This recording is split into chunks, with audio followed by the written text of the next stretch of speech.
Alors, ce vendredi 8 septembre et ceux qui suivent, nous organisons un atelier, une commission entre guillemets, convergence des luttes, avec en commun sur la place Garibaldi les causes de lutte et les moyens d'y arriver, de chaque individu, collectif, mouvement, assos, syndicat, aussi mis en convergence. Cela sera secondé par un site internet centralisant. J'ai écrit un article sur le sujet envoyé par mail, mais ce vendredi, l'atelier démarrera par une lecture de ce texte de manière vivante et clarifiante. On pourra en discuter, en débattre et poursuivre. Merci de venir nombreux. Donc j'espère bien que oui, on va en discuter, en débattre, voilà.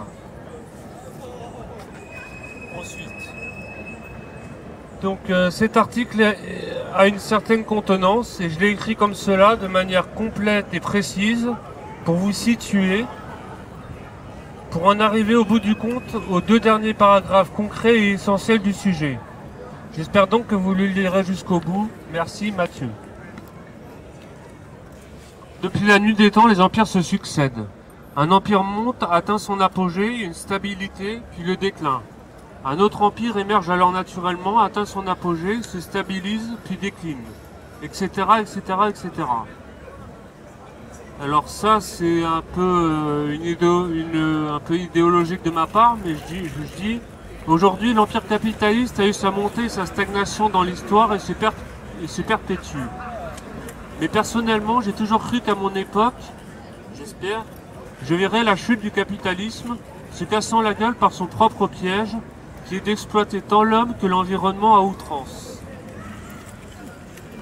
Je suis sûr et certain que cela se produira un jour. Aujourd'hui, nous sommes un agrégat, un cœur massique, plongé dans le système, dans cet empire où nous nous mobilisons au centre. Alors partant du refus de la loi travail, la loi El Khomri et son monde, puis maintenant Macron et toutes les luttes convergentes et juxtaposées, voire juxtaposables, pacifiques et légitimes, avec les mouvements de grève nationale appelés par tous les syndicats, mouvements, associations unis debout sur la place, qui redémarre en septembre, nous sommes une force populaire qui part de l'inacceptable à l'acceptable, part de la contestation et tend vers la construction, de manière concrète et efficace, et espérons victorieuse. Personne n'a rien à dire pour l'instant? Ça marche pas? Non, c'est ma voix qui est trop basse. Donc, est-ce que vous êtes nombreux ici à... Enfin, on n'a pas le même âge, hein, à espérer voir la chute du capitalisme avant la fin de vos propres vies? Bah, espérer oui, mais ça ne veut pas dire que ça se fera. Moi, à titre personnel, j'espère pas forcément voir la chute du capitalisme. Par contre, j'aimerais bien voir 30% du PIB en plus socialisé, par exemple. Ça me plairait bien. Genre le logement gratuit pour tout le monde, un truc dans ce genre-là. De mon vivant, j'entends. Hein. D'ailleurs, j'ai vu, là, il y a quelque chose d'assez bien. Je crois que c'est Grenoble. Le transport est gratuit dans la ville. C'est un bon début.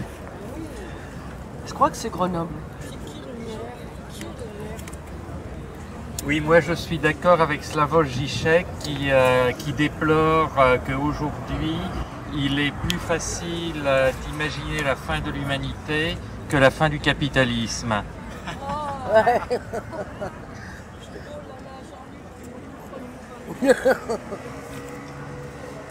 Alors bien sûr, tout ce que j'ai écrit, on peut dire que c'est idéalisé de ma part, hein, mais c'est ce que j'espère vivre, voilà. Ben ouais, Tu veux bah, Excuse-moi Mathieu, je peux interrompre. La prise de parole, ouais. C'est-à-dire que c'est important quand même de ce que vient de dire Jean-Luc, parce que oui. si on est dans une perspective de fin de l'humanité, c'est pas le même combat qui est à mener, forcément, quoi. Non? Si, parce qu'à mon avis, la seule façon d'empêcher la fin de l'humanité, c'est justement la fin du capitalisme. Voilà, donc c'est le même combat, à mon avis. Et du point de vue de Žižek aussi.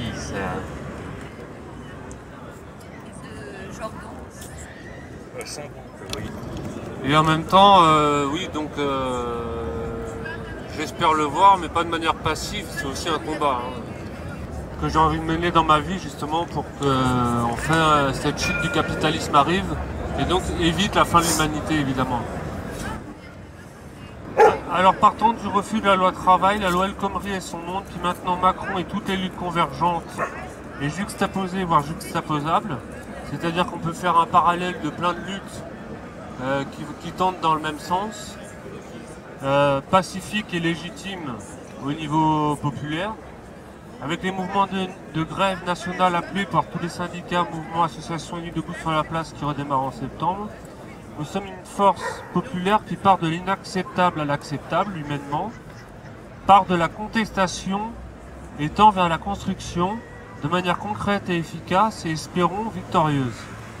Alors quand je dis part de la contestation et tend vers la construction, je reviendrai dessus en disant que la nature de la contestation donne la nature de la construction. Dans ce cas où les représentants politiques vont devoir faire face à une nouvelle manière de fonctionner imposée par la force, la volonté et les revendications abouties grâce à la plus grande ténacité et mobilisation du peuple, quelles incidences pouvons-nous avoir envers un nouveau système? Donc c'est-à-dire que les représentants politiques vont devoir faire face à notre combat et fonctionner de manière imposée par la force, la volonté, les revendications abouties, grâce à la plus grande ténacité et mobilisation du peuple. Quelles incidences pouvons-nous avoir au niveau du système, pour ne pas dire un empire populaire, où nous retrouverions la souveraineté du pays et imposerions, nous, le peuple, de nouvelles lois. En tant qu'empire, c'est une notion un peu nouvelle où il ne s'agit pas d'un empereur gérant une contrée, mais une forte nation ou démocratie, une totalité populaire, quoi. Ainsi, alors, les règles ainsi données par le peuple souverain resteraient admises et s'étaleraient au niveau de la base solide de la société, par structuration conventionnelle et convergente de ce même peuple sur les points essentiels et humanistes. Le gouvernement se retrouverait-il dans cette base? Pourrions-nous appeler encore cela un gouvernement hiérarchisé, le peuple étant ainsi autogouverné, autogéré? La construction d'un nouveau monde est devenue vitale. Y aurait-il alors encore besoin de députés et sénateurs pour décider d'une loi? Le peuple peut s'en charger de manière autorégulée en son sein. Y aurait-il aussi besoin de l'exécutif pour les faire appliquer si effectivement un jour la pyramide s'effondre et que le système suivant est induit par la convergence des luttes et sa direction politique et historique, avec une entière responsabilité de réflexion, d'organisation et d'action de chacun dans la collectivité. C'est-à-dire que l'exécutif serait mené par chacun de la population selon sa responsabilité, son action, sa pensée, etc. Donc un exécutif naturel. Ce système émergent ne verrait-il pas les lois s'établir naturellement, les respecter avec précision et responsabilité dans un tronc commun, un sens humain. De toute façon, avec le déclin de l'empire capitaliste, s'il y a, une alternative aura forcément lieu, avec un instinct de vie et une réflexion de tout un chacun tendant vers quoi? Plus d'humanisme, pour l'interrogation. Plus de social, l'homme étant sociétal. Plus d'égalité, classe sociale nivelée. Plus de justesse au point de vue financier, avec une meilleure répartition des richesses. Plus de tolérance et d'amour entre les gens de couleur, de race, entre guillemets, de religion et de sexualité. Et plus de reconnaissance au travail. C'est utopique. Si oui, ça fait du bien de vivre avec une utopie. Mais je crois que non, car je n'ai vu que des bonnes graines et des idées humanistes telles que celles que je viens de mentionner. Il y a tant de pistes qui restent à envisager, à suivre. La nature de la contestation donne la nature de la construction. En effet, ce que l'on conteste et trouvons néfaste nous donne l'alternative, ce que nous voulons construire de bénéfique. Donc la nature de la contestation donne la nature de la construction. Mais je crois, ça c'est une planification politique et populaire, mais je crois qu'un projet Genèse est en cours dans l'histoire, et si le terme Genèse est équivoque, je préviens qu'il s'agit du sens de création qui est en dehors de la connotation religieuse. C'est pour cela que je pense nécessaire d'établir un atelier Convergence des luttes, ce que nous voulons faire et mettons en place déjà à Nuit de Nice, qui serait un projet Genèse ou projet construction concrétisation globale. Le nom n'est pas le problème. Cet atelier serait le noyau dur d'un cercle regroupant et centralisant, structurant tous les ateliers au sein de Nuit debout et dans les mouvements et associations émergentes avec les thèmes, les causes de lutte abordées, que ce soit sur la constituante, le législatif ou l'exécutif. Donc vraiment planifier un projet Genèse de construction, de concrétisation globale. Pour Nuit debout, cela dépasse bien sûr le simple fait de se réunir entre copains, entre guillemets, après plus d'1 an et demi de mobilisation, mais de reprendre de manière réfléchie et active un second souffle, une deuxième étape dans la concrétisation, une étape supérieure. Et ceci avec la formidable énergie que celle du début, même si nous sommes en nombre plus restreint, car il n'est pas temps de s'essouffler. Je reviens un instant sur le rapport de force avec le gouvernement toujours en place, pour longtemps ou pas, et les élections de 2017. La gauche, entre guillemets, fausse gauche, comme la vraie droite, ont déçu les Français. Le danger, l'élection de l'extrême droite. Une importance capitale en découle. C'est notre lutte, une lutte sans concession. Nous sommes en révolte, mais si nous passons d'une dictature à une autre dictature, la révolution aura été inutile. Mais nous pouvons être puissants et pouvons lutter sans cesser, et les bases du soulèvement ayant été jetées, aller le plus haut et le plus loin possible avec toute notre force et notre vaillance. Reprise de cet article ultra nécessaire. Je reviens sur l'article Empire déjà paru précédemment dans le journal Le Gary, en invitant chacun à le lire en entier pour insister sur le fait de créer un projet de construction réel d'une constituante d'un genre nouveau entre tous citoyens. Nous pouvons déjà avancer. Soit l'empire capitaliste actuel se casse la gueule avec un nouvel empire capitaliste redondant arrivant derrière, tel beaucoup de royaumes d'empires depuis des temps ancestraux ayant existé, ou par nature ce système, arrivé là où nous en sommes, ne peut plus exister de la même manière du fait de la pénurie terrestre, seuil jamais atteint juste là, et humaine, par le manque d'emploi et les mauvaises conditions de travail, de production et consommation, dues à l'exploitation à outrance. Alors que pouvons-nous écrire comme alternative au gouvernement et au pouvoir entre autres? Je crois qu'il faudrait apporter et étayer des réponses. Je crois que la connaissance et la réflexion concrète de chacun sur des sujets articulés et utiles à ce nouveau système est nécessaire. Dans le côté pratique, je dirais même pragmatique des choses, tant au niveau de la pensée, de l'action, la communication, l'économie solidaire, l'écologie, une politique citoyenne dans tous les domaines de la société. Ainsi, chacun désirant s'impliquer peut ajouter une pierre à l'édifice. avec encore une fois la convergence et la juxtaposition des luttes générées par une énergie créatrice, citoyenne et active. Énergie créatrice citoyenne très importante.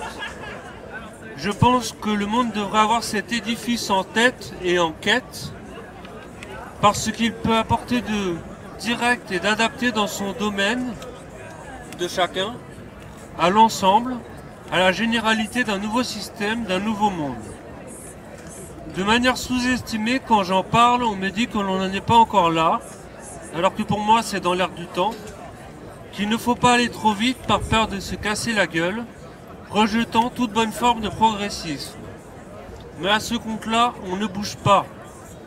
De plus, si on est là pour penser un nouveau monde et le construire, capacité que nous avons en tant qu'hommes, qu'est-ce qu'on fout là? Excusez-moi pour la virulence. Il faut dépasser la simple contestation. Nous pouvons et nous devons être des bâtisseurs d'idéaux. Voici une sorte d'appel à tous et à toutes à élaborer une sorte de programme citoyen, une constitution, fonctionnant bien sûr de manière horizontale, autogérée et assumée. Je suis d'une certaine manière impliqué dans le mouvement Nuit debout Nice, mais comme vous le voyez, j'essaie d'avoir une vision plus globale des choses. Mon implication active est et va être avec, j'espère, un collectif plus ou moins important. Et là, j'ai rajouté, j'ai besoin de volontaires pour former une petite ou une mini commission convergence de lutte qui peut parrainer tout ça. Donc mon implication active est et va être avec, j'espère, un collectif plus ou moins important, cette commission convergence des luttes, d'aller à la rencontre des mouvements et associations humanistes et alternatives pour créer une grande connexion pour une concrétisation globale. Nous pourrions déjà agir de manière locale dans le 06 ou tout du moins à Nice. L'union fait la force. Et j'arrive aux deux derniers paragraphes essentiels. Je propose donc un atelier physique et régulier tous les vendredis soirs durant le Grand Nuit debout pour penser la convergence des luttes et agir. Le mode de fonctionnement serait le suivant. Chacun dans le groupe amène une ou plusieurs causes de lutte qu'il trouve inadmissibles, qu'il a envie de défendre, choisit dans le média qui lui convient. TV, livres, infos, reportages, Facebook. Ces idées, ces causes de lutte sont exposées à tous et mises en commun. On décide ensuite tacitement, dans la régularité et un certain ordre, les causes que nous allons traiter. Il s'agit d'une commission convergence des luttes. Imaginons-nous un cercle et un point central. Le cercle ouvert à tous est le collectif, où chacun est un point sur le cercle. Le point central est la convergence des luttes, où chacun y est enrôlé par un rayon du cercle au point central, tel une roue. C'est pour nous, Nuit debout, un recadrage qui nous paraît nécessaire et très important, car en plus des ateliers à thème du mercredi et nos trajets du dimanche, nous pouvons ainsi le vendredi revenir à la raison principale de Nuit debout, à ses débuts.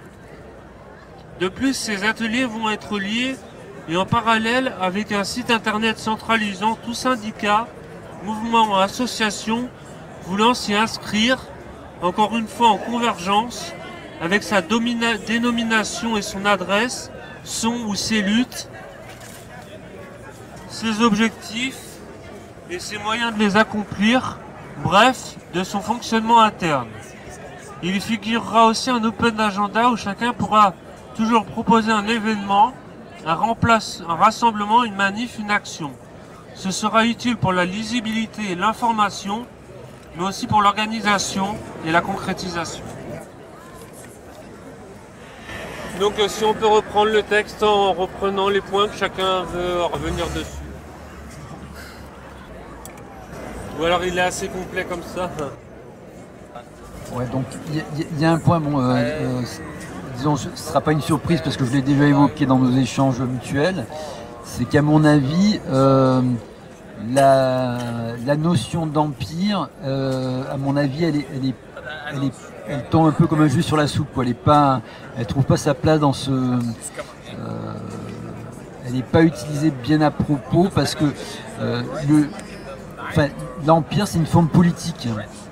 C'est une forme politique, disons, pyramidale, avec une direction unique, centralisée, hiérarchique,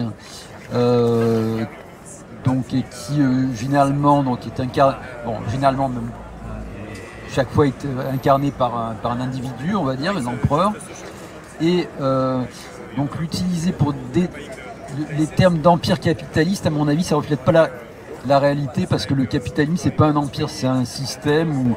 Non, je parle pas d'empire capitaliste, je parle d'empire populaire. Oui, non, mais les deux, à mon avis, c'est inadapté et à l'empire capitaliste et à l'empire populaire, parce que l'empire populaire, du fait que l'empire, c'est une structure politique verticale, hiérarchisée, avec une direction autoritaire, c'est antinomique avec l'idée de souveraineté populaire, quoi. La souveraineté populaire, c'est plus compatible avec l'idée de république, avec l'idée de démocratie, mais l'empire, c'est vraiment quelque chose de très vertical, de très hiérarchisé. Et généralement, c'est un petit peu ce que quand on a échangé par écrit, c'est que généralement, l'empire, ça désigne une forme d'organisation politique où, on va dire, il y a une direction unique qui couvre des peuples divers, des diverses nations, avec une direction unique. Et chaque nation, elle garde généralement, dans ce cadre politique, ses particularismes propres, sa langue, sa culture, quelquefois sa religion, mais il y a une direction politique unique, quoi, centralisée. Donc, à mon avis, disons, la notion, le concept d'empire, il est incompatible d'une part avec empire populaire, à mon avis, ça peut pas fonctionner de pair. Et empire capitaliste, le capitalisme justement, il n'y a pas de direction centralisée et de tour de contrôle unique, c'est justement extrêmement décentralisé, quoi. Donc je pense que c'est pas adapté ni à un cas de figure ni à l'autre, quoi, ni au cadre du capitalisme, ni dans le cadre de ce que tu appelles l'empire populaire, quoi. L'empire populaire, c'est plus une souveraineté populaire ou une république populaire qu'un empire populaire, quoi. Alors justement, je t'avais dit à ce propos-là que j'avais réinventé la notion d'empire selon moi. C'est-à-dire que je reste pas sur la notion que tu viens d'expliquer d'empire. Si c'est gênant, je peux changer le terme. Mais en fait, moi, j'avais une nouvelle notion de l'empire dans le sens où c'est pas un empire qui vient d'une hiérarchie d'en haut d'un empereur, mais c'est un empire populaire. Donc en fait, c'est la prise de pouvoir du peuple, de la souveraineté du peuple sur tout un pays ou une contrée. Tu vois un peu ce que je veux dire ou pas? Le problème, c'est que disons, vis-à-vis des gens, les mots, ils ont un sens. Donc ce que tu définis, c'est une sorte d'empire qui n'est pas un empire en réalité, c'est un anti-empire, quoi.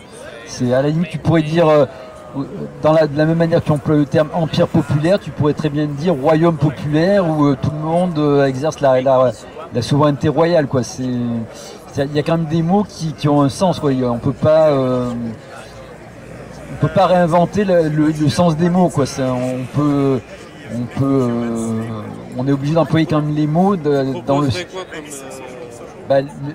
t'ai dit tout à l'heure, c'est plus à mon avis des systèmes ou des civilisations ou des sociétés ou des régimes plutôt que enfin le terme empire, à mon avis, il est pas adapté. Et alors il y a un autre. De manière globale, si la souveraineté populaire, la souveraineté du peuple s'accapare la totalité d'un pays ou d'une structure, quel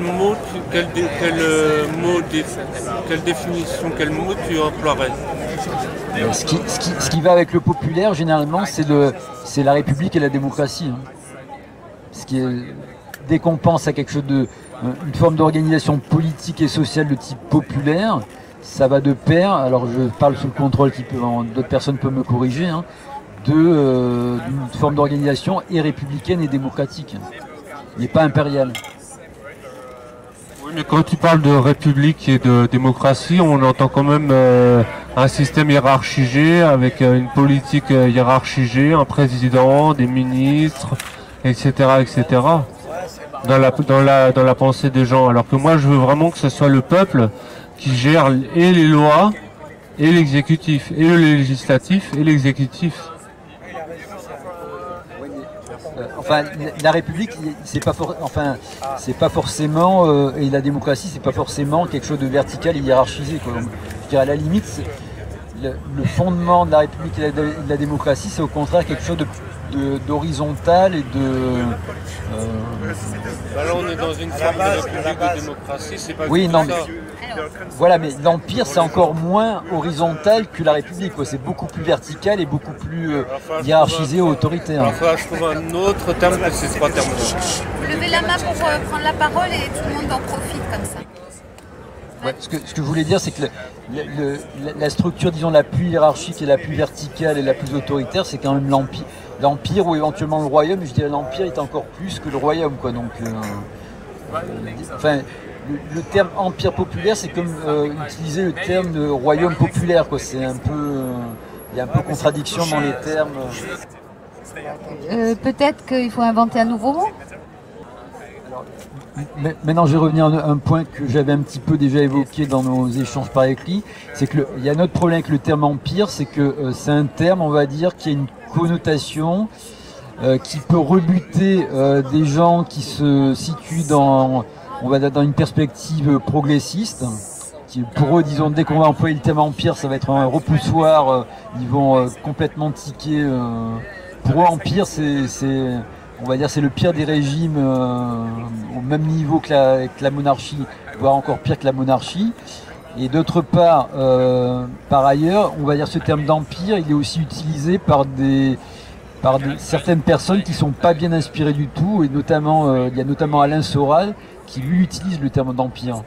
Donc, il a écrit notamment un livre, Repenser l'empire, dans lequel il désigne, disons, bon, il désigne, on va dire, notamment on va dire le régime des États-Unis comme étant un empire, ce qui n'est pas faux, hein, sur le fond, mais qu'il étend un petit peu plus largement, il inclut d'autres choses dedans. Donc c'est le problème, l'utilisation du terme empire, ça risque d'attirer des gens qui risquent d'être d'y chercher ce qui est contraire à ce que tu veux défendre, quoi. Il y a Chantal qui a demandé la parole. Le mot, moi j'aime bien le mot coopération. D'ailleurs, ce mode de travail existe déjà. J'ai pas le nom en tête, hein, j'ai entendu sur France Culture. Donc où chaque employé est sociétaire et donc ça fonctionne avec le bénéfice. Chaque employé, donc chaque sociétaire touche un pourcentage du bénéfice. Voilà, d'autres personnes pourront apporter d'autres éléments, je suppose. Et d'autre part, j'ai vu un livre dont le titre est Vivre l'utopie, c'est possible, mais j'ai oublié le titre de l'écrivain. Alors, à mon avis, Hervé, il faudrait inventer, comme dit peut-être Betty, un nouveau nom. Parce que je suis d'accord avec toi, d'accord sur le niveau du terme empire.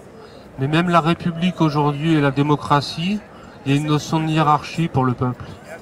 C'est-à-dire qu'il y a un président, il y a des ministres, il y a des députés, il y a des sénateurs, il y a l'autorité qui fait exécuter les lois, Et moi, je vais complètement contre ça dans mon texte.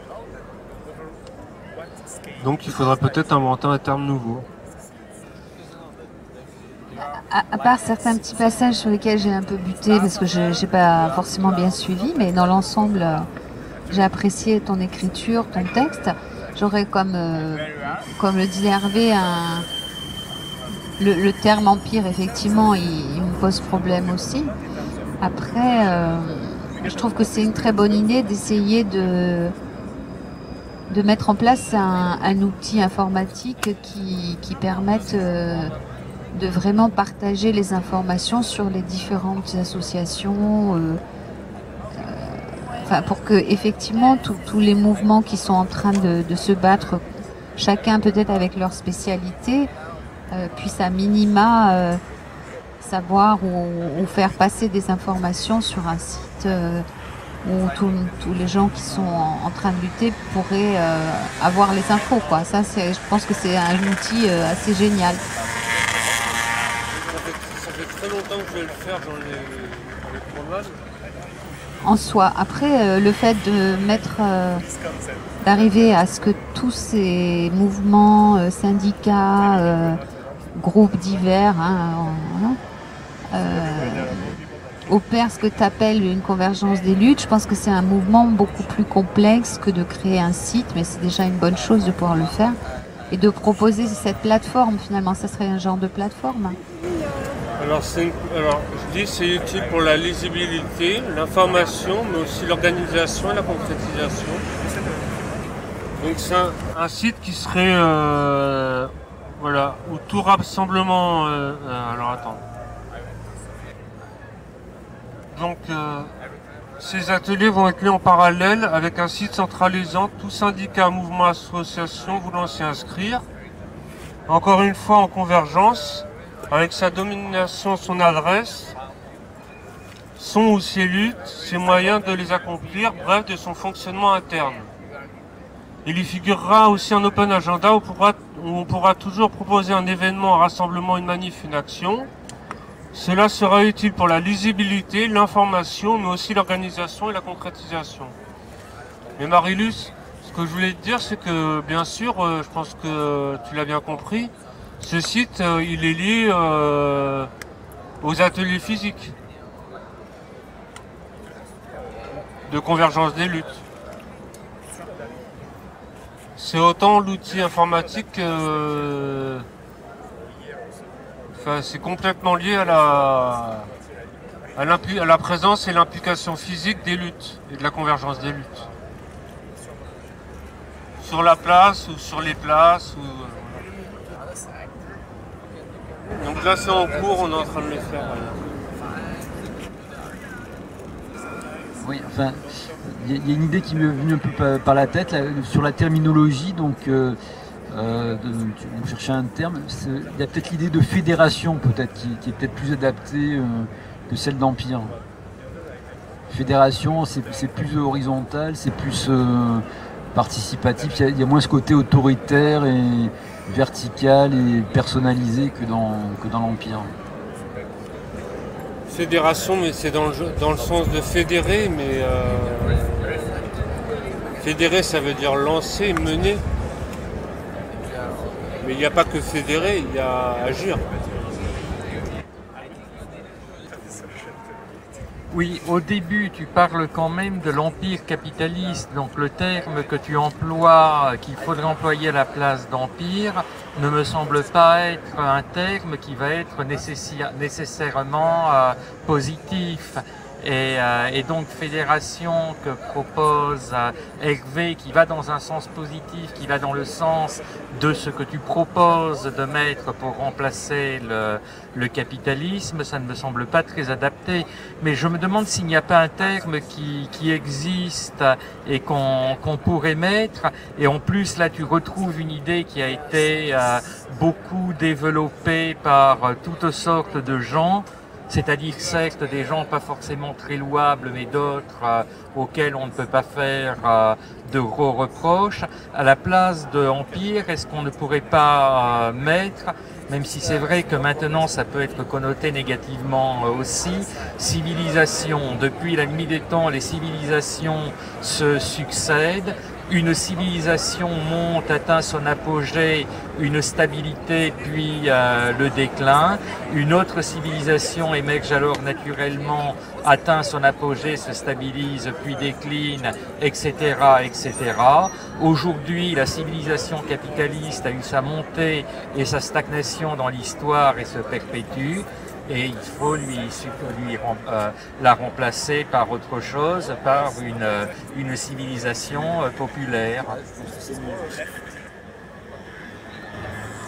À mon avis, le terme civilisation, il est plus large, c'est-à-dire il est moins ciblé sur une forme d'organisation politique bien cadrée, quoi. Donc, je pense qu'il est plus adapté que celui d'empire, quoi. Civilisation, c'est plus, ça couvre plus de cas qui peuvent être éventuellement différents, voire contradictoires les uns avec les autres. Donc, ça couvre bien, à mon avis, le terme de civilisation. Alors par contre, je dirais pas depuis la nuit des temps les civilisations se succèdent, etc., etc. Moi j'ai envie de garder le mot empire, mais par contre, civilisation comme alternative maintenant aux anciens empires qui ont existé. Non, parce que les diverses civilisations n'étaient pas toutes, il me semble, de type impérial. Enfin, je ne connais pas suffisamment l'histoire. Bon, il y a eu l'Empire romain, certes, mais avant les Romains, les Grecs, à la période de l'apogée de la Grèce, ça n'avait pas une structure impériale. La civilisation de l'âge du bronze qui s'était effondrée avant n'avait pas non plus, il me semble, une structure impériale. Donc il y a eu des empires dans ces civilisations qui se sont succédés, mais il n'y a pas eu que des empires. Donc, justement, dans la perspective d'un panorama historique, il me semble que le terme empire aussi n'est pas très approprié. Certaines de ces civilisations, certes, étaient impériales, impérialistes, mais pas toutes. Alors il faudra réfléchir sur le terme que j'ai utilisé. Alors,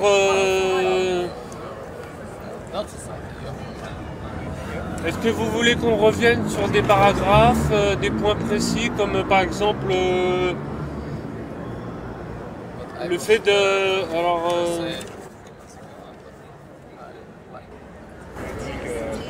oui, un autre point peut-être, quand tu parles de centralisation, ce n'est sans doute pas ce que tu veux dire, mais justement centralisation pour un certain nombre de gens qui ont un passé politique, ça évoque une certaine structure hiérarchique assez forte.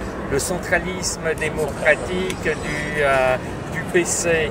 Donc quand tu parles d'un site internet centralisant tous les syndicats, ce simple terme centralisé va effrayer un certain nombre de gens qui par ailleurs pourraient se reconnaître dans tes propositions. Si tu mettais réunissant par exemple, il me semble que ça passerait nettement mieux que centralisant. quelqu'un a un stylo là? Pas à cet endroit, mais il est bon effectivement, donc il y a certainement des endroits où il faut le mettre. Oui.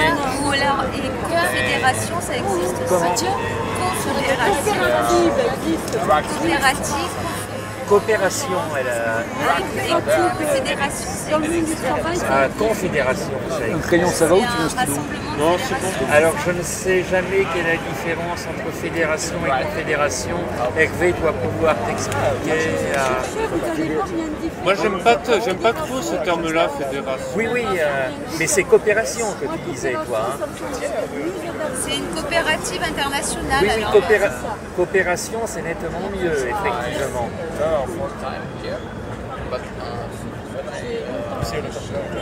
Ouais, c'est Non, vrai parce que que- centraliser, c'est à éviter. Hein. Fédération et confédération, c'est encore des structures assez étatiques, rigides, alors qu'en revanche, coopération, c'est beaucoup plus une structure égalitaire qui met tout le monde au même niveau. Donc ça c'est au niveau de les dernières pages.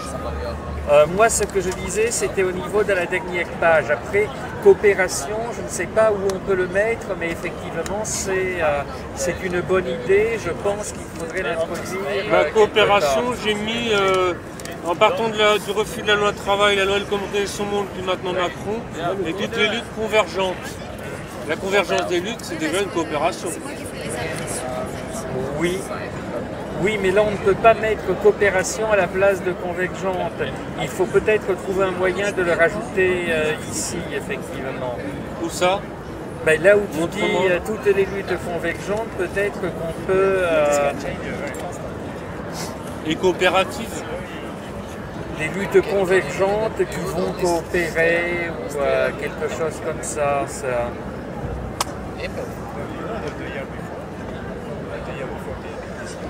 Ensuite, quand je dis ça part de la contestation et tend vers la construction. Bon, ça c'est une belle formule. Et je dis après, la nature de la contestation donne la nature de la construction. Ça aussi, ça me paraît assez juste comme formule. À mon avis, là, il n'y a rien à y changer. D'accord.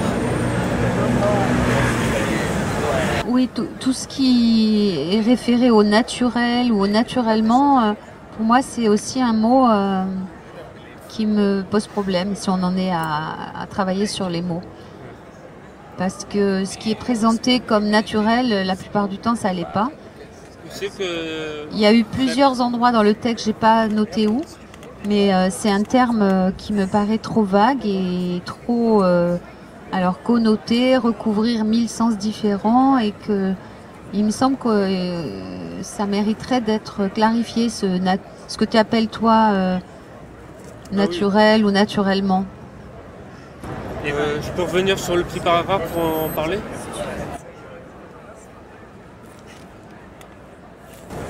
Vous allez me dire si vous êtes d'accord.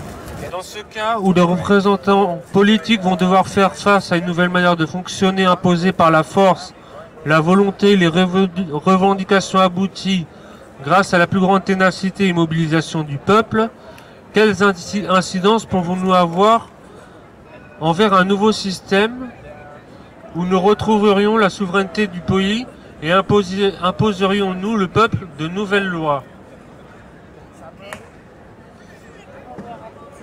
par notre propre... Ainsi, les règles données par le peuple souverain resteraient admises et s'étaleraient au niveau de la base de la société, le peuple, par structuration conventionnelle et convergente de ce même peuple sur le point essentiel et humaniste. Le gouvernement se retrouverait-il dans cette base? Pourrions-nous appeler encore cela un gouvernement hiérarchisé, le peuple étant ainsi autogouverné, autogéré? Je voudrais que vous me répondiez sur là-dessus. Y aurait-il alors encore besoin de députés et sénateurs pour décider d'une loi? Si le peuple en convergence décide d'un programme citoyen, d'une constituante, y aurait-il alors besoin de députés et sénateurs pour décider d'une loi? Le peuple peut s'en charger de manière autorégulée en son sein. Et y aurait-il aussi besoin de l'exécutif pour les faire appliquer si effectivement un jour la pyramide s'effondre et que le système suivant est induit par la convergence des luttes et sa direction politique et historique, avec une entière responsabilité de réflexion, d'organisation et d'action de chacun dans la collectivité. C'est-à-dire que, en fait, chacun ferait respecter l'exécutif. Tu as dit que tu n'en voulais plus. Oui. Et puis je n'avais pas remarqué, mais la direction politique et historique, à nouveau, ça me fait penser aux partis centralisés avec leur direction politique. Alors je ne suis pas sûr que ça soit ce que tu veux dire, mais c'est comme ça qu'un certain nombre de gens risquent de le comprendre. Donc à mon avis, la formule de direction politique est une formule malheureuse. Est-ce que tu ne pourrais pas simplement laisser est induite par la convergence des luttes avec une entière responsabilité de réflexion?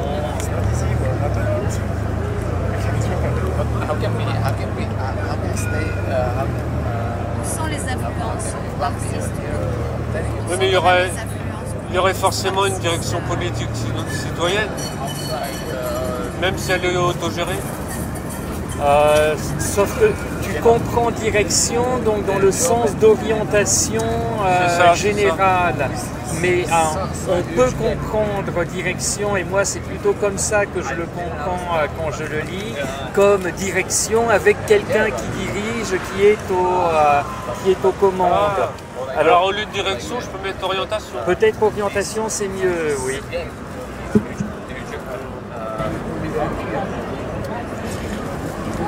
On aurait pu faire un frappapad, hein.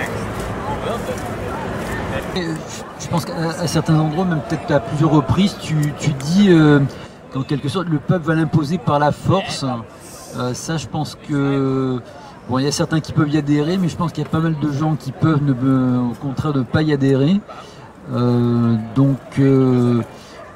Disons, le terme rapport de force est peut-être plus moins connoté violent que la force, quoi. Rapport de force, ça peut être la pression, des formes de résistance passive, alors que la force, ça peut être le coup de force, quoi. J'ai mis par la force, la volonté, les revendications abouties. La force ou le rapport de force, quoi.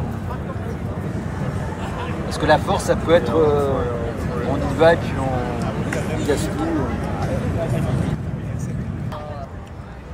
Par rapport au fait que par rapport au fait que je dis que si on arrive à construire en convergence un programme citoyen, une constituante, quand je dis est-ce qu'on peut se passer, qu'on pourrait se passer de députés et sénateurs pour les lois et les décider nous-mêmes et les appliquer en exécutif par nous-mêmes, ça vous paraît juste? C'est une question. C'est une possibilité, quoi. C'est une. Bonsoir. Mais c'est une possibilité émancipatrice. Je dirais que dans l'absolu, disons, puisque c'est un modèle, on va dire, un peu entre guillemets idéal ou idéaliste, on peut très bien penser qu'avec les formes de technologies nouvelles, on peut se passer de formes de représentation et faire des formes de démocratie directe sans passer par des parlementaires qui assurent un rôle de représentation. Par contre, pour la partie exécutive, le problème, c'est que même si quand il y a des prises de décision, après il faut quand même des gens pour les mettre en œuvre et pour les mettre en œuvre, quoi. À mon avis, c'est moins sur la partie législative que peut-être sur la partie exécutive où à ce moment-là, il faut prévoir des formes d'organisation qui se substituent à un exécutif constant, de forme, pas forcément un pouvoir exécutif, mais même une administration. Voilà, il faut penser à des nouvelles formes aussi. Alors c'est pour ça que j'ai dit, je reviens sur le fait du législatif, où je dis, y aurait-il encore besoin de députés et sénateurs pour décider d'une loi? Le peuple peut s'en charger de manière autorégulée en son sein, et le système exécutif pour les faire appliquer si effectivement un jour la pyramide s'effondre et que le système suivant est induit par la convergence des luttes et son orientation politique et historique, avec bien sûr une entière responsabilité, la notion de responsabilité de chacun elle est importante, une entière responsabilité de réflexion, d'organisation et d'action de chacun dans la collectivité. C'est-à-dire que chacun se charge de l'exécutif. Par rapport à ton idée, Mathieu, moi j'ai lu des articles, je ne sais plus trop où, mais qui sont assez intéressants par rapport à l'expérience que font les ZAD, notamment celle de Notre-Dame-des-Landes, où ils ont plus ou moins, ils se sont organisés avec cette idée d'autogestion, d'auto-organisation, mais ils ont quand même produit une organisation à la fois différente, mais où il y a des éléments de régulation, où il se passe des tas de choses intéressantes, et je pense que ça peut être riche d'arriver à lire, enfin à décoder et à bien comprendre ce qu'ils y font et comment ça marche, parce qu'ils ont déjà plusieurs années de mise en place, tu vois, concrète de quelque chose d'alternatif. Et qui est riche d'enseignements, d'exemples, et qu'on aurait, peut-être on pourrait faire un atelier là-dessus d'ailleurs. Peut-être on pourrait faire un atelier. T'as dit quoi? Peut-être on pourrait faire un atelier pour peut-être essayer de réfléchir à la lumière de l'expérience de la ZAD Notre-Dame-des-Landes, à comment ça se passe quand un groupe comme celui-là, qui est relativement, ils sont nombreux, hein, ont tenté une expérience alternative d'organisation, alors qui n'est pas jusqu'à instituer une nouvelle, un nouveau mode, un nouveau système, tu vois, de gouvernance, mais qui essaie de mettre en place quelque chose qui se rapproche, je trouve, de ce que tu as suggéré dans ton texte. C'est ZAD, c'est une abréviation. ZAD, ça veut dire zone à défendre. En fait, ce sont des gens qui considèrent qu'une zone doit être défendue parce qu'elle risque d'être ou détériorée ou transformée de façon finalement qui ne serait pas au bénéfice des humains qui y vivent, et où ils s'y installent pour pas que naissent des projets auxquels ils sont opposés. Là, l'exemple que je donnais, c'est celui de l'aéroport qui d'ailleurs, ça fait des années que ça dure, ne va peut-être pas se construire. Si la question s'est posée sur le cas de Rémi Fraisse, c'était pas Notre-Dame-des-Landes, mais un autre endroit où il y avait c'était à Sivins, je crois. Sivins, voilà, je parle de Sivins, qui est, il me semble, dans le sud-ouest. C'est dans le sud-ouest, alors que Notre-Dame-des-Landes, c'est à côté de Nantes. Donc c'est plutôt, on va dire, dans l'ouest, voire le nord-ouest, quoi. Et pour ZAD, donc ça veut dire effectivement dans la terminologie alternative, c'est zone à défendre, mais dans le langage administratif traditionnel, c'est zone d'aménagement différé. Une ZAD, dans le droit de l'urbanisme, c'est une zone d'aménagement différé. Donc c'était détourné par les zadistes qui ont repris le sigle pour le transformer en disant zone à défendre. Comme CRS. Voilà, comme CRS. Il y a le terme aussi ZAC, aussi dans le droit de l'urbanisme, zone d'aménagement concerté. Enfin, il y a plein de sigles qui sont liés au droit de l'urbanisme avec c'est-à-dire quand il y a des projets d'urbanisme, il peut y avoir des opérations qui sont directement, et puis après il peut y avoir des gels de zones en vue d'opérations ultérieures qui vont avoir des statuts particuliers, justement parce que dans un temps immédiat il n'y a pas d'opération, mais dans un temps futur il a envisagé des opérations, et donc il y a des mesures spécifiques pour protéger la zone, mais en vue d'une utilisation ultérieure. Et ça, on peut le voir en poste, c'est ça, hein? On peut le voir dans le plan, dans les différents plans on peut le voir dans les différents plans d'urbanisme. Alors il y a le poste, mais il y a plein d'autres trucs maintenant. C'est le droit de l'urbanisme, c'est quand même assez vaste. Bon, donc par rapport à l'exemple de la ZAD, tu penses que de manière d'une envergure plus grande, on peut décider par rapport à la convergence des luttes et du peuple souverain, de lois du législatif, et l'appliquer de manière responsable dans l'exécutif. Donc se passer de sénateur, se passer de... Je disais que pour éclairer ta question, la question est-ce qu'on peut se passer d'un législatif, d'un exécutif, ce qui revient à un mode de vie auto-organisé, auto-géré. Avant de poser la question à une échelle planétaire, voire nationale même, on peut essayer d'observer ce qui se passe quand un groupe de 100, 200 ou 300 personnes essaie de mettre en place ce type de système à une petite échelle. C'est ça que je voulais dire. que peut-être en allant voir de ce côté-là, on peut avoir une idée de ce qui serait possible, pas possible, parce qu'il y a des gens qui ont essayé déjà de le construire à une petite échelle.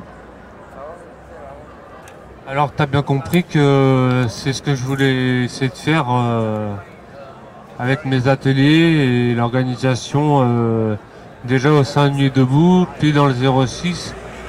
Et puis, pourquoi pas, enfin, moi je vois grand, hein, mais le texte c'est ça, hein, en fait. Hein. J'ai bien compris, mais après, c'est pour ça que je parle de la ZAD Notre-Dame-des-Landes ou d'autres lieux. Je pense qu'il y a plein de gens qui font des expériences comme celle-là, à petite échelle. Et c'est une discussion qu'on a déjà eue un dimanche soir. Je suis de celles ou ceux qui pensent que c'est des choses à tester à une petite échelle. Et notamment, ici sur la place, le problème et les problèmes qu'on rencontre, ils disent quelque chose d'une capacité qu'a un groupe à s'organiser de manière alternative. À s'autogérer. Et on a notamment un certain nombre de difficultés à notre échelle. C'était l'idée que si on n'arrive pas, nous, avec 10, 15 personnes, à faire vivre cette auto-organisation, autogestion, c'est déjà à cette échelle-là qu'il faut l'expérimenter avant de vouloir la faire passer à une échelle plus importante.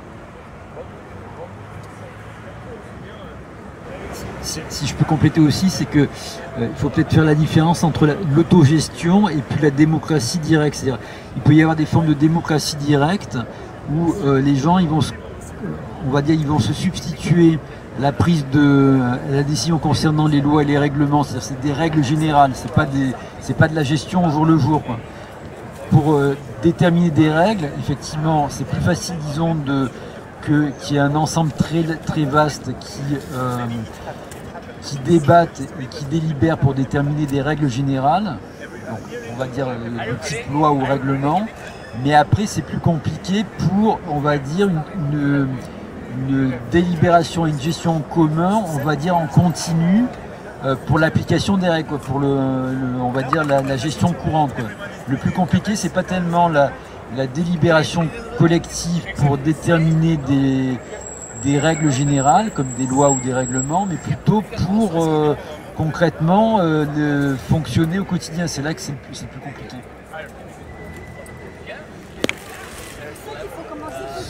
C'est pour ça que après le législatif, là, comme on est en train de dire des règles, je dis, y aurait-il besoin de l'exécutif pour les faire appliquer si effectivement un jour la pyramide s'effondre et que le système suivant est induit par la convergence des luttes et son orientation politique et historique, avec une entière responsabilité, la notion de responsabilité de chacun elle est très importante, de réflexion, d'organisation et d'action de chacun dans la collectivité. Il faut vraiment mettre cette notion de responsabilité en avant aussi. Après, je voulais revenir.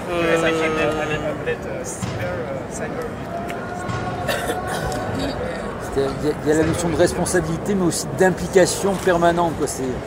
Faut pas se démobiliser, quoi. C'est pas uniquement se responsabiliser, mais c'est se responsabiliser et s'impliquer, quoi. C'est pour ça que j'ai mis d'ailleurs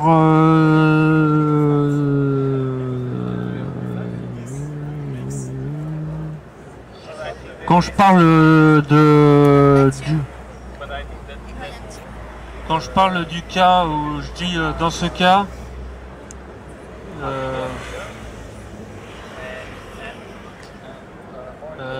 où on parle du refus de la loi travail, la loi El Khomri et son monde, puis maintenant Macron, et toutes les luttes convergentes et juxtaposées, voire juxtaposables, pacifiques et légitimes, avec les mouvements de grève nationale appelés par tous les syndicats, mouvements, associations et Nuit Debout, par de la contestation étant vers la construction. Dans ce cas, oui, je parle de ténacité. Dans ce cas où les représentants politiques vont devoir faire face à une nouvelle manière de fonctionner imposées par le rapport de force, la volonté, les revendications abouties grâce à la plus grande ténacité et mobilisation du peuple. La ténacité, elle est importante. Je voudrais revenir sur certains points qui me semblent essentiels. C'est un atelier convergence des luttes. Donc, je parle de responsabilité dans un tronc commun. Je parle de responsabilité dans un tronc commun, un sens commun, un sens humain. De toute façon, avec le déclin du capitalisme, s'il y a, une alternative aura forcément lieu, avec un instinct de vie et une réflexion de tout un chacun tendant vers quoi?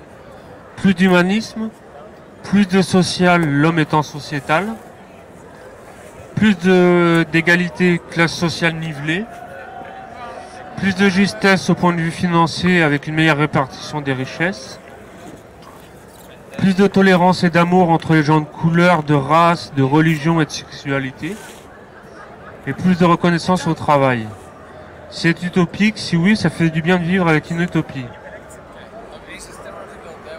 Je dis, de toute façon, avec le déclin du capitalisme, s'il y a, une alternative aura forcément lieu avec un instinct de vie et une réflexion de tout un chacun tendant vers quoi?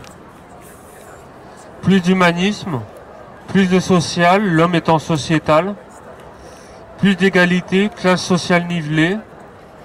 Ouais, ça, Si on, dans la mesure humaniste. Hein. Plus de justesse au point de vue financier avec une meilleure répartition des richesses. Plus de tolérance et d'amour entre les gens de couleur, de race, de religion et de sexualité. Et plus de reconnaissance au travail. C'est utopique, si oui, ça fait du bien de vivre avec une utopie. Mais je crois que non, car j'ai vu beaucoup de graines et des idées humanistes telles que je viens de mentionner. La nature de la contestation donne la nature de la construction. Alors là, j'en viens à l'essentiel de la convergence des luttes. C'est le projet Genèse. Projet Genèse, en cours dans l'histoire, à mon avis, et si le terme Genèse est équivoque, je préviens qu'il s'agit du terme de création qui est en dehors de la connotation religieuse. C'est pour cela que je pense qu'il est nécessaire d'établir un atelier convergence de lutte, ce que nous voulons faire et mettons en place déjà à Nuit debout, qui serait aussi un projet Genèse ou projet construction ou projet concrétisation globale. Donc ça c'est vraiment le cœur du sujet en fait. Ça veut dire vraiment construire quelque chose d'alternatif par la convergence des luttes. Donc un projet Genèse, un projet construction ou un projet concrétisation globale, le nom n'est pas le problème. Cet atelier serait le noyau dur d'un cercle regroupant et structurant tous les ateliers au sein de Nuit debout et dans les mouvements et associations émergents avec les thèmes, les causes de lutte abordées, que ce soit la constituante, le législatif ou l'exécutif. Et moi je pense que ce projet Genèse, construction ou concrétisation globale, il faudrait qu'on arrive à le mettre en place, peut-être à très petite échelle au départ, et que ça prenne de l'envergure. Parce que il y a, à mon avis, dans la trame de l'histoire, il y a vraiment quelque chose qui peut se construire, qui est en train de se construire et qui peut se construire en convergence. C'est un point essentiel. Alors après, dans ce que tu appelles le projet Genèse, même s'il n'y a pas de connotation religieuse, disons par rapport à des gens qui s'impliqueraient dans un projet, ça peut, disons, même s'il n'y a pas de connotation religieuse, ça peut leur paraître quand même quelque chose, on va dire, de trop, peut-être de trop ambitieux pour être réalisable concrètement, quoi. Ça peut être perçu comme quelque chose d'un peu déconnecté des actes concrets immédiats, quoi. Ça peut être un peu trop prospectif pour être... bon, tu peux le garder, mais disons, vis-à-vis de certaines personnes qui sont très axées vers les réalisations concrètes, on va dire très effectives, ça peut leur paraître comme quelque chose d'un petit peu trop... à la fois utopique et un peu théorique et conceptuel, quoi. Ça peut être un un peu déconnecté des réalités concrètes. C'est un peu... C'est pour ça que je dis bien que c'est en dehors de la connotation religieuse, mais que ce serait aussi un projet jeunesse ou projet construction ou projet concrétisation globale. Et moi j'ai envie d'essayer qu'on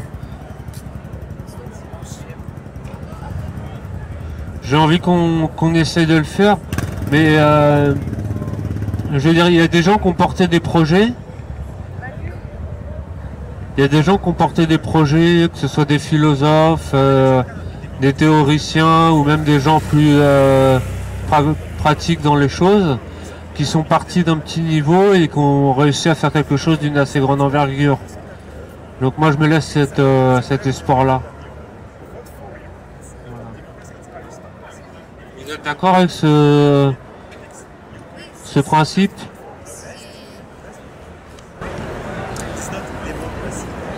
C'est-à-dire que peut-être dans le texte, il faut bien qu'on perçoive qu'il y a des étapes. Mais c'est pas tu vois, que ce sera progressif. Alors j'ai mis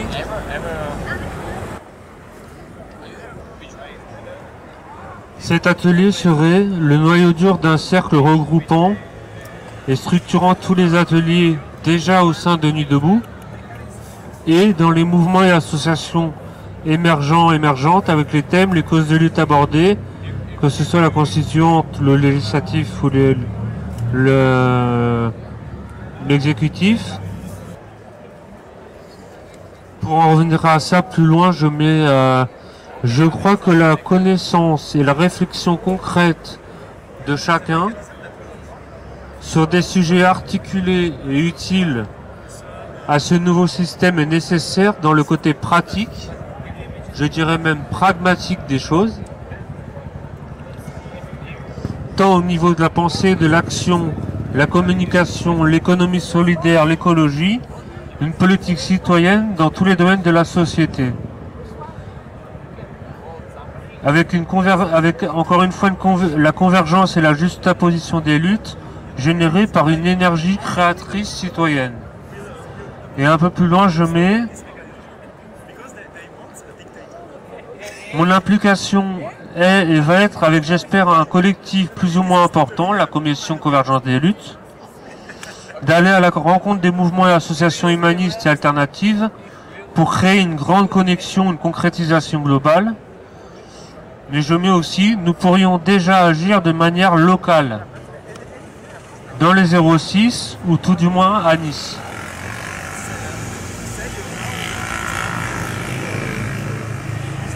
Déjà commencer sur Nice, et si ça marche et que ça prend de l'ampleur, l'étendre à plus loin.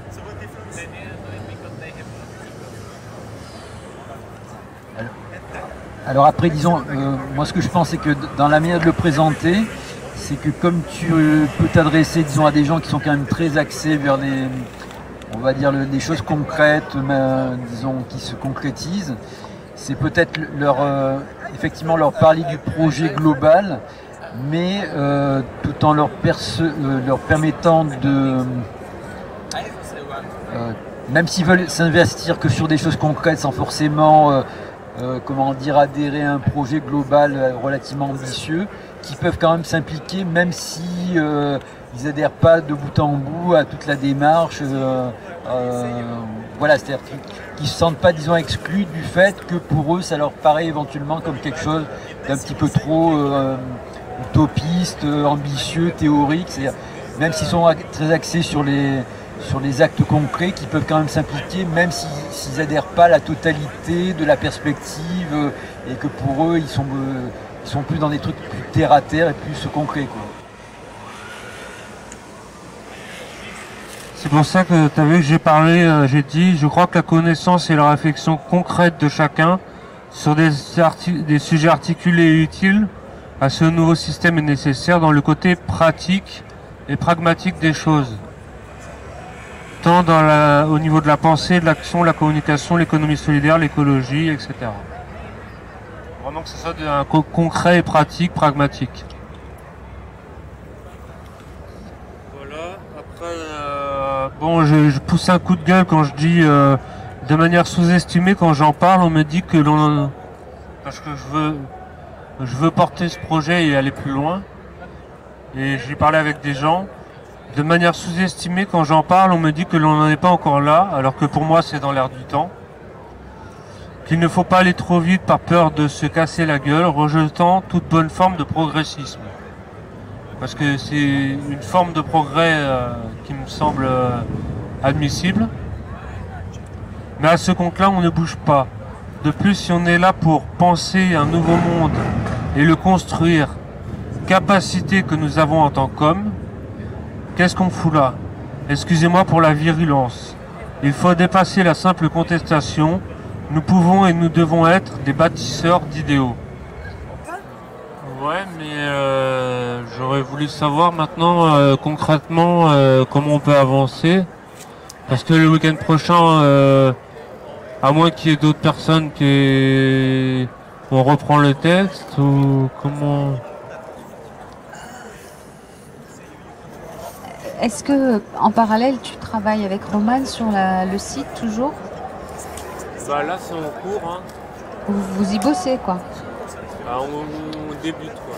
Parce que dans l'esprit de ce que tu proposes, peut-être que ce que je te disais tout à l'heure, c'est un texte qu'il faudrait pouvoir discuter, peut-être avec Maëlle, peut-être avec des personnes qui sont dans d'autres associations, d'autres groupes, pour voir avec elles si ça les intéresse, si elles ont envie de venir à vendredi, tout ça. Passer à cette étape-là, parce que là sur la place, je veux dire, on a tous lu le texte, mais on ne peut pas avancer plus si l'idée c'est de rassembler des gens qui seraient susceptibles d'adhérer à ton projet d'atelier. Moi je serais plutôt dans l'idée qu'il faut chercher à mobiliser peut-être une ou deux personnes qui appartiennent à un groupe, une association, pour discuter avec elles de ta proposition d'atelier.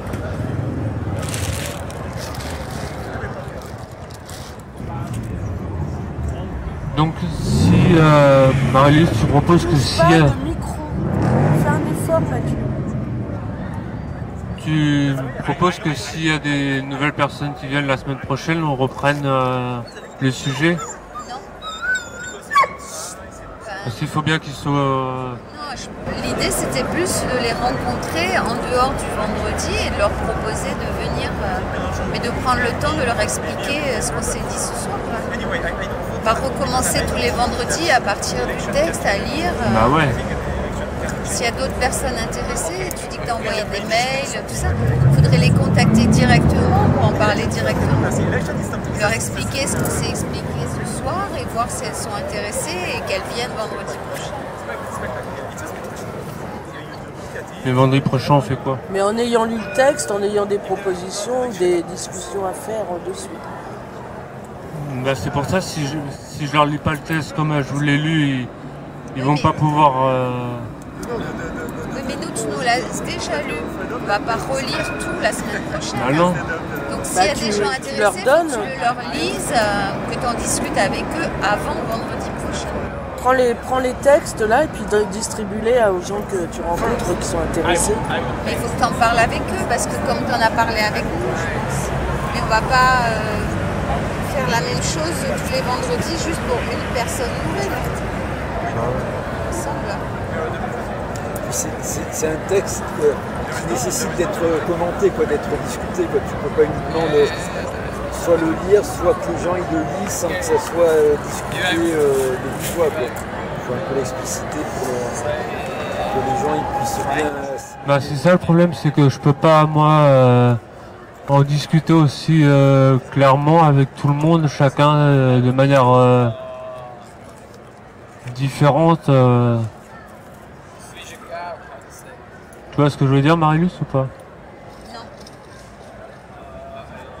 Ce qu'on a fait ce soir, je peux pas le faire individuellement avec toutes les personnes. Bah parce que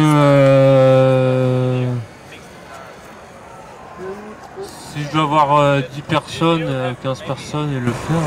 Ça te permet de, par exemple, si tu dis à Maëlle, voilà, on a fait un atelier, tu étais malade, tu n'as pas pu venir, on se voit une demi-heure, 1 heure, je te raconte ce qu'on a fait, tu lis le texte, tu lui demandes sa réaction, ce qu'elle en pense, comme tu as fait avec nous. Et elle va te faire des commentaires comme nous, et ça permet que le texte il soit plus enrichi, avec des regards différents. Et si elle est intéressée, le vendredi d'après elle vient, mais elle aura déjà tu vois, lu le texte, tu lui auras donné des explications, ou elle t'aura fait des critiques, elle t'aura dit ça me plaît pas, ça je comprends pas, et elle sera dedans. Mais si tu peux faire ça avec Maëlle ou avec une autre personne qui était intéressée, la prochaine fois quand ils viennent, ils auront fait ce qu'on a fait ce soir. Et donc pour poursuivre concrètement, dans l'atelier de vendredi prochain, faut mettre quelque chose en place. Peut-être, je sais pas. Le but de l'atelier de vendredi prochain, c'est que ce serait qu'il y ait des personnes justement qui commencent justement à s'intégrer dans la démarche, quoi. Si c'est uniquement nous qui rediscutons de la même chose, mais uniquement en petit comité, en cercle fermé, je vois pas trop ce que ça fait avancer. S'il n'y a pas des personnes qui rentrent dans la démarche, je vois pas trop l'intérêt, quoi. Je comprends, mais ce que je veux dire, c'est que si par exemple vendredi prochain, il y a des gens qui viennent, qu'est-ce que je leur propose, moi, concrètement?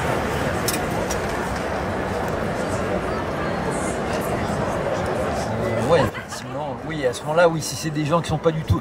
Alors tout dépend si c'est des gens qui sont pas du tout au courant ou s'ils ont déjà une certaine connaissance, notamment si tu leur as communiqué le texte à l'avance.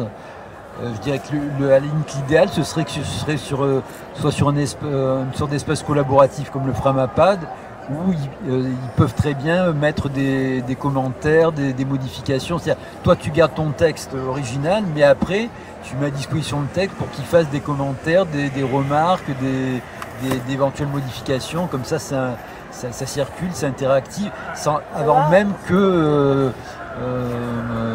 qu'ils soient présents, quoi, si tu veux. Même quand ils sont éparpillés, ils peuvent déjà commencer à travailler dessus, quoi.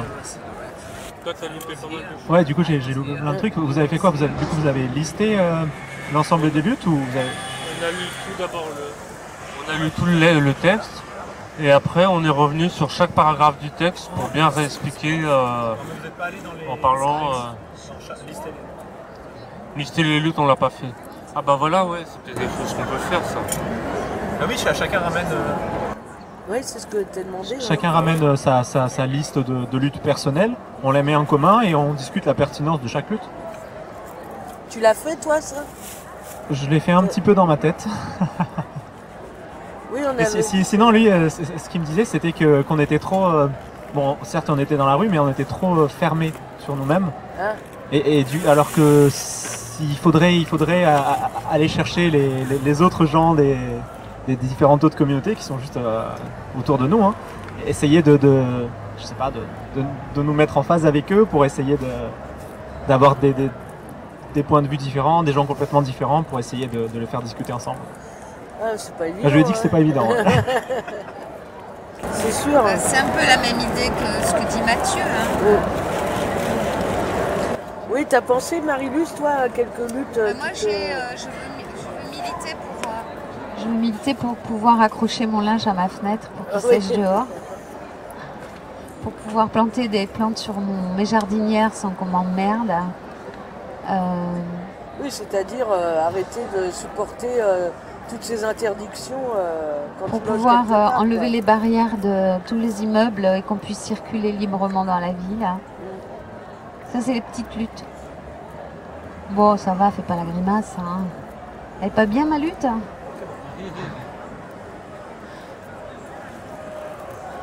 Mais c'est sûr que des petites choses comme ça, ça te pourrit la vie, quoi. Dans le quotidien et tout, d'avoir sans arrêt des petits soucis pareils, c'est pénible. Et c'est vrai que ces décisions-là, par exemple, c'est... Ouais, mais bon... Ça va prendre peut-être plus en généralité, mais c'est vrai que c'est des trucs qui concernent tout le monde, quoi. tout un chacun, comme on dit. Alors après, je dirais dans les luttes, il y a peut-être aussi une certaine hiérarchie des priorités. Je dirais que bon, les luttes pour pouvoir étendre le linge aux fenêtres, pour je sais pas, planter ce qu'on veut dans les jardinières, c'est peut-être pas la même importance que les luttes des migrants qui veulent simplement pouvoir essayer de se déplacer. Toutes les luttes n'ont pas la même importance ni les mêmes priorités, quoi. Bien sûr. Donc là aussi, il y a peut-être un classement des luttes à faire et un tri, on va dire. Et en fonction de quels critères? Est-ce que vous voulez qu'on fasse une liste déjà là? Quels seraient les critères pour le tir? Première liste. Les critères qu'on met souvent même en dehors de l'activité militante, ne serait-ce que dans le cadre professionnel, on dit qu'il faut déjà trier par d'importance en premier, d'importance et d'urgence. Donc il faut faire en premier ce qui est important et urgent, ensuite ce qui est important, et après ce qui est urgent, quoi. Et après à la fin ce qui est ni important ni urgent, quoi. Le souci, c'est qu'on n'est pas forcément tous d'accord sur qu'est-ce qui est important. Urgent peut-être, mais important, comme elle a dit Marilus. Hein, bah tiens, peut-être on pourrait faire un tour pour voir quels sont les trucs les plus importants pour chacun d'entre nous. On va commencer là, les luttes. Hein. Bah, moi j'avoue que j'ai eu du mal à faire ça, à faire une liste comme ça. Hein. Parce que y a tellement de choses. Après, si on prend la plus importante, bah, évidemment, c'est ce qui concerne ce qui peut ôter la vie de quelqu'un, quoi. Ça, c'est un truc. Donc, en parlant des migrants, parce qu'il y a tellement de morts que ça devient épouvantable. Autant dans leur pays avant qu'ils s'en aillent que dans le voyage en périr en mer ou là à côté dans l'autoroute, les trains, enfin les rails. Et puis après survivre, quoi. Donc ça, forcément, ça paraît dans l'ordre d'importance, ça paraît le plus important.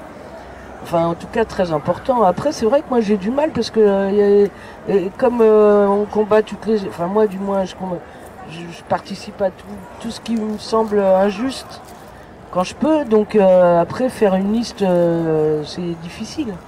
Mais bon, empêcher les gens de mourir, ça me paraît déjà quelque chose d'essentiel, quoi.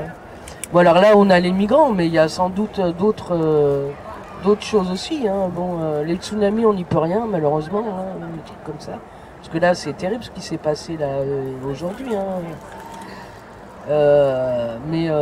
Donc là ça me vient pas tout de suite, mais sans doute qu'il y a d'autres morts qu'on pourrait combattre que celles des migrants, ouais. Hein? Aux toilettes, la fin dans le monde, tu fais 1 milliard de... Exactement, ouais, exactement, la fin dans le monde. Non mais t'as raison, je suis... Excusez-moi tout le monde, je vais aux toilettes, mais j'aurais besoin de vous encore un petit peu, j'ai 2 ou 3 questions à vous poser. Oui, bien sûr, la misère. La misère, c'est terrible.